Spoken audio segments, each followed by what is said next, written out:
Hello, my name is Joshua, welcome to the TV channel. Sorry for the lack of videos recently. As you probably know, I've gone back to school. I get given a lot of homework. I have lots of after-school interventions that I have to attend. So yeah, I really don't have enough time to do anything anymore. So yeah, it's October. I'm looking at the films and TV shows that I've watched in the month of September. So the first film that I watched last month was Uncut Gems. I watched, I think, like my first Adam Sandler film, Hustle, like a few months ago, I think. And I did really enjoy it. And I want to watch another one of Adam Sandler's films that are like very highly regarded. And I just think this is an amazing film that just builds tension perfectly and leads to a very memorable ending. Adam Sandler just does a great performance in this film. And you really want something to go his way. And when it finally does go his way, get shot in the head. I love the like unique and like realistic dialogue in this film. I like how everyone talks over each other. I get how some people can find it like really annoying, but I just find it very realistic and it just makes the film very grounded. I'm really relieved that I didn't find a film as dialogue based this to be boring, and it just goes to show like how phenomenal the writing and acting in this film is. It's just great. I would definitely watch it again. It's a really engaging film. I just love it. I give it a 10 out of 10. On to another absolute perfection film, Fight Club. I've been wanting to watch this film for a long time, but I just didn't have the time to get around to it. And now after watching it, I think it's just one of my favourite films of all time. The direction from David Fincher in this film is really great. I watched The Social Network a few months ago, and I've also watched Alien 3, two other films of his. I think this is the most stylistic film out of all of those. And this kind of film really needed this kind of style. I really love the voiceover aspect from Edward Norton, and how he is like introduced into the plot is very unusual, and you know something's not right about him. I like Brad Pitt's Tyler and how rebellious he is, but again, something felt slightly off. When I was watching this film, I didn't think it was like a 10 out of 10. I thought it was well directed. I thought the writing was great. I thought it was really memorable. And then the twist happens. It just made me want to watch the film like all over again and pick up on all the stuff that I missed. So great. It's a 10 out of 10. And then I watched Jordan Peele's Nope.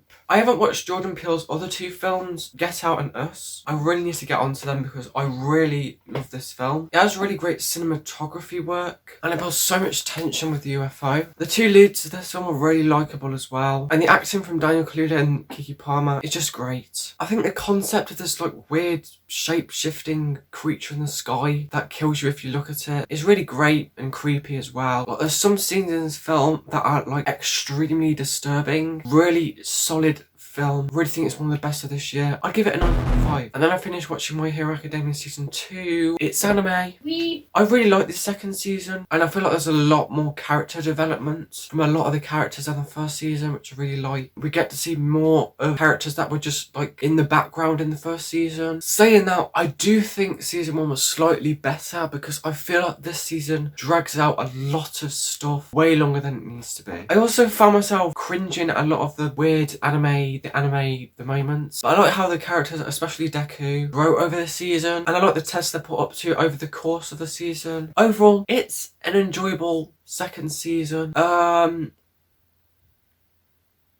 I'd give it a 7.5. And then I'm spoiled by No Way Home, the More Fun Stuff edition. Obviously, I saw the theatrical cut last year, and I really wanted to rewatch this film anyway. And this was a good chance to. It was National Cinema Day, I think, and tickets were like £3. So I took my mum to see it. Yeah, it was a good second watch. In terms of additions to the film, I don't really think they added a lot of stuff that slowed down the pace or took me out of the film. Maybe apart from the Betty Brant segments in the like first 30 minutes. Those went on for a bit too long. Apart from that, I think it still retained a pretty good pace. It's just nice seeing like a little bit more of Matt Murdock in this film, and a little bit more of the three Spider-Men interacting. In terms of rewatching this film, I do think it's just as amazing as the last time. I did pick out on some like tiny little nitpicks that I really overlooked on my first time watching it because obviously I was so hyped by the film. The thing I really picked up on was like the weird naivety of Doctor Strange to go ahead and do this spell, and there were some dodgy CGI moments. I also wasn't sitting in the best cinema, and there was something wrong with the sound system, and the sound system kept crackling. The dark scenes in the film were like really dark for some reason. I can hardly see what was going on. But overall, it's just great seeing it on the big screen again. I'd give it a 9.5. And then I watched DC League of Superpets. I actually really enjoyed this film. I found it to be like surprisingly really funny, and there's just some very memorable acting from obviously Dwayne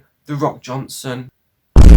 and Kevin Hart, lots of other people, and I think their voices suited the animation and the characters very well. I just found it to be a very enjoyable animated film overall. I did lose a bit of interest at the end, but overall, very enjoyable animated film, just very surprisingly enjoyable. I didn't expect it to be this good. 7.5. And then I watched American Horror Story Asylum. I'm pretty sure this is the second season of the show. I haven't watched any other seasons, but there's an anthology series where every season is like a different story, so I thought it's fine just to watch them out of order, so I just watched season 2 first, and I've heard this season was the best. At first I found the editing and cinematography of this film to be like absolutely wild. It's just so like choppy. I kind of grew to like it, and I kind of felt like it represented the like insanity of the asylum. I thought the acting was great from everyone as well. Evan Peters is in it, who I think is a really great actor. I think he did a really great job in this. And I think the actor who played the main nun, I can't remember her name, she just did an amazing performance. Very emotional, and in the end you like really feel for her, because at the start you really don't like her, and then the tables start turning and you see her backstory and everything, and it's really tragic and you really feel for her in the end. I love the twists and reveals in this show, and it just leads to a really emotional and great finale. I like how there's like flash forwards as well to the future, and how that all connects at the end. I do think I'll return to this show and watch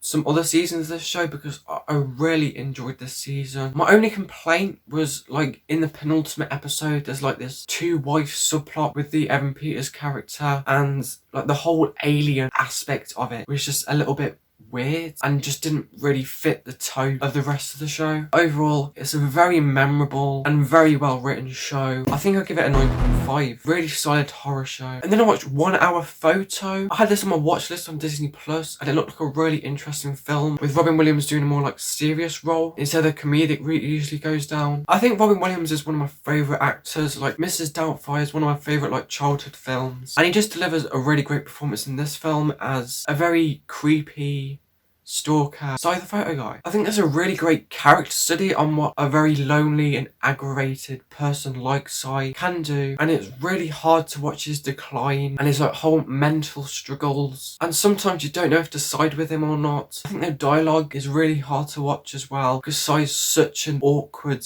person in public. It just makes you cringe, but in a good way. I think the cinematography is a big standout for this film as well. I like the lighting choices for a lot of this film. I do feel like it struggles a little bit on the tone, whether to go with this like drama thriller side of things or to go this like creepy horror side of things, which is very evident in the dream sequence. And I actually shat myself. It's just some of the biggest whiplash I've had watching a film. Overall, I think I give this film a 7. And then I watched season 1 of The Walking Dead. This is like one of the most iconic shows of all time, so I just wanted to give this a watch. And I thought this season started off really well with the first episode. I love the world building and the practical effects on the zombies, and I like the confusion this main police officer guy has, and him like discovering things, meeting this family, and then I kind of lost interest. I didn't really think the main characters were all that likeable, and I just felt one note, and I just found a lot of the episodes in this season just to drag and just be a bit boring. Like, I just want to see zombie action. I want to see like people fighting zombies, and we don't get a lot of that in this season. I did regain a bit of interest near the end. I thought episode 4 was really great with the attack on the camp, and I liked the whole like the guy in the lab bit at the end as well, and I thought it was a really like epic final episode. I thought that was a really great conclusion. Overall though, I'm not really eager to watch the second season. I probably am. I just found this season to be underwhelming. I'm really sorry, because it's probably a very unpopular opinion. I'd probably give it a 6.5. And then I watched season 1 of Bojack Horseman. I wanted to watch this show because it's supposed to be regarded as one of like the best animated shows of all time. I also heard that it doesn't start out the best, so going into this first season I didn't have very high expectations, but overall I did enjoy this season. I did feel like there was a bit of a like Family Guy type formula in like the first half of the season. There's a lot of like cutaway gags. Every episode felt like self-contained, but as the season went on I felt like the episodes expanded and really delved into the character of Bojack, and I felt like it's going to go through like a massive character arc over the course of this show. I also like the animation style as well. I really think the animation fits the style of the show. I did feel like it came into its own in the latter half. Overall, I actually think it's a really solid first season of the show. I would give it a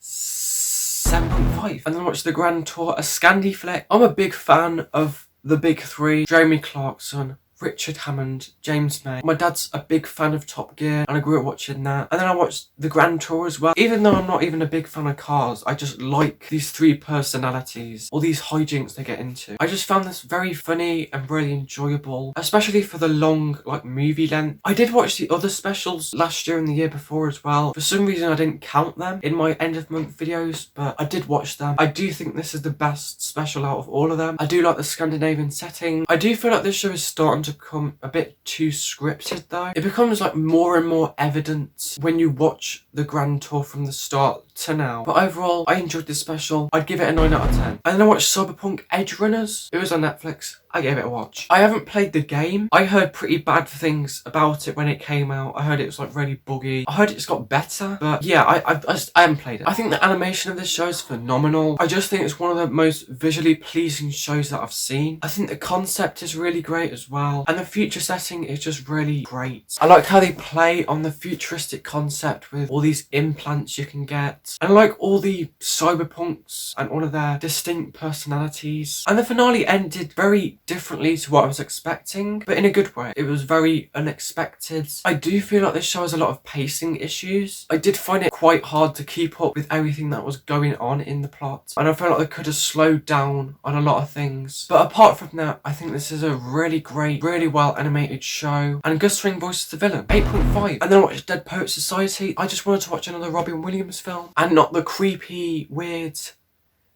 mentally deranged Robin Williams. I was looking up who directed this, and this is actually the same director who directed The Truman Show, which is one of my favourite films of all time. So I was expecting good things, and I really liked it. It's not as good as The Truman Show, I don't think, but I think the writing here is great, and I think the chemistry between these children was very realistic and really engaging. Like, there's a very young Ethan Hawke in this film who does a really great performance. But the standout role in this film is obviously Robin Williams. He just does a really funny and very emotional performance. I do maybe think the suicide aspect at the end was a little bit dramatic and kind of came out of nowhere, because I didn't feel like anything was built up with this character being like depressed, suicidal or anything. It just came into the plot very quickly, but I think the aftermath was really emotional. Just a really great ending. Overall, I give this one a 9. And then I watched Don't Hug Me, I'm Scared. I started watching YouTube when I was around like 7 in 2013, and I came across the video Don't Hug Me, I'm Scared. I was really fascinated by like the childish nature of this video and how it quickly became very horrific. The song was catchy and it had a lasting impression. And then fast forward to this year, I heard that a show was coming out based on those YouTube videos, and I was very hyped. And after watching the show, I can say that it's probably one of my favourite shows of this year. I think everything about this show is unique and different to anything that's been produced before. I think the work that must have gone like into the set design and the props and everything in this show, it just looks immense. It must have been like torturous, the work put into this. I think the writing of the show is really great, and all these adventures that these three characters go on. I think there's some great humour thrown into the mix as well. I think the horror and gore aspect wasn't as prevalent as I was expecting, and I do feel like it maybe could have leaned into that a little bit more. But overall, a very amazing, different, unique show. It's just great. I give it a 9.5. And then I watched Ghost Season 4. I watched Season 3 last year. And obviously I watched Season 2, Season 1 before that. I've been a fan of the show since like day one. I used to be a fan of Horror History. I used to watch it on CBBC all the time. It was just interesting seeing something different and interesting from the set of actors. I don't think this season is my favourite out of the series. And I did kind of lose interest a bit after Mary died. But I wasn't expecting them to get rid of a character that's been in the show for like 3 seasons, just to kill her off like that. I thought it was very ballsy. We also get a bit of backstory from some of the ghosts as well. Usually every season we get a little bit of backstory from each of the ghosts, and we get a lot of that in this season as well, which I like. I did notice like the CGI for the ghosts like moving through the walls did look very bad, even for BBC standards. I just noticed it a lot in this season. But overall, I still enjoyed this concept. I feel like they took some wild gambles. I'd give it a 7. And then the final thing that I watched this month was Bojack Horseman Season 2. I think it's a really good improvement over last season. I think there's a lot of character development from Bojack, and there's just so many memorable plot lines from the season. There's so many like heartbreaking moments of realisation by Bojack in this season as well. And I really want things to go right for him next season. Overall, this season is really great. Really great humour as well. I'd give it a 9. That's it for all of the films and TV shows that I've watched in the month of September. I'm currently watching season 10 of Doc Martin. I have a lot of nostalgia for this show. My parents are big fans of it. I waffled on way too much for this show, so I'll just say I think it's pretty good so far. I do think some aspects of it are getting a bit repetitive. I hope they switch stuff up. I hope the location changes. And yeah, I'm also still watching She-Hulk Attorney at Law. It hasn't got any better. I am also watching Rick and Morty season 6. I'm really enjoying the season so far. I think it's better than the last season. For this season, it's more focused on the Sanchez family, which I like. And then finally, I am watching Andor. I haven't actually watched Rogue One, but I heard it's supposed to be a pretty good Star Wars film. But I heard this is a prequel to that, so I might watch Rogue One after I watch this show. I thought the first 2 episodes of the show were a little bit uneventful and boring. It's a very dialogue-based show. There's not a lot of action in it. I thought the 3rd episode ramped up the stakes a bit. I do think it did start to pick up, but I'm still not that engaged in the show. I just watched episode 4 yesterday, and I'm sorry, but I almost fell asleep. So there you go. I hope you enjoyed this video. If you did, please leave a like. If you didn't, please leave a dislike. And I'll see you in the next video.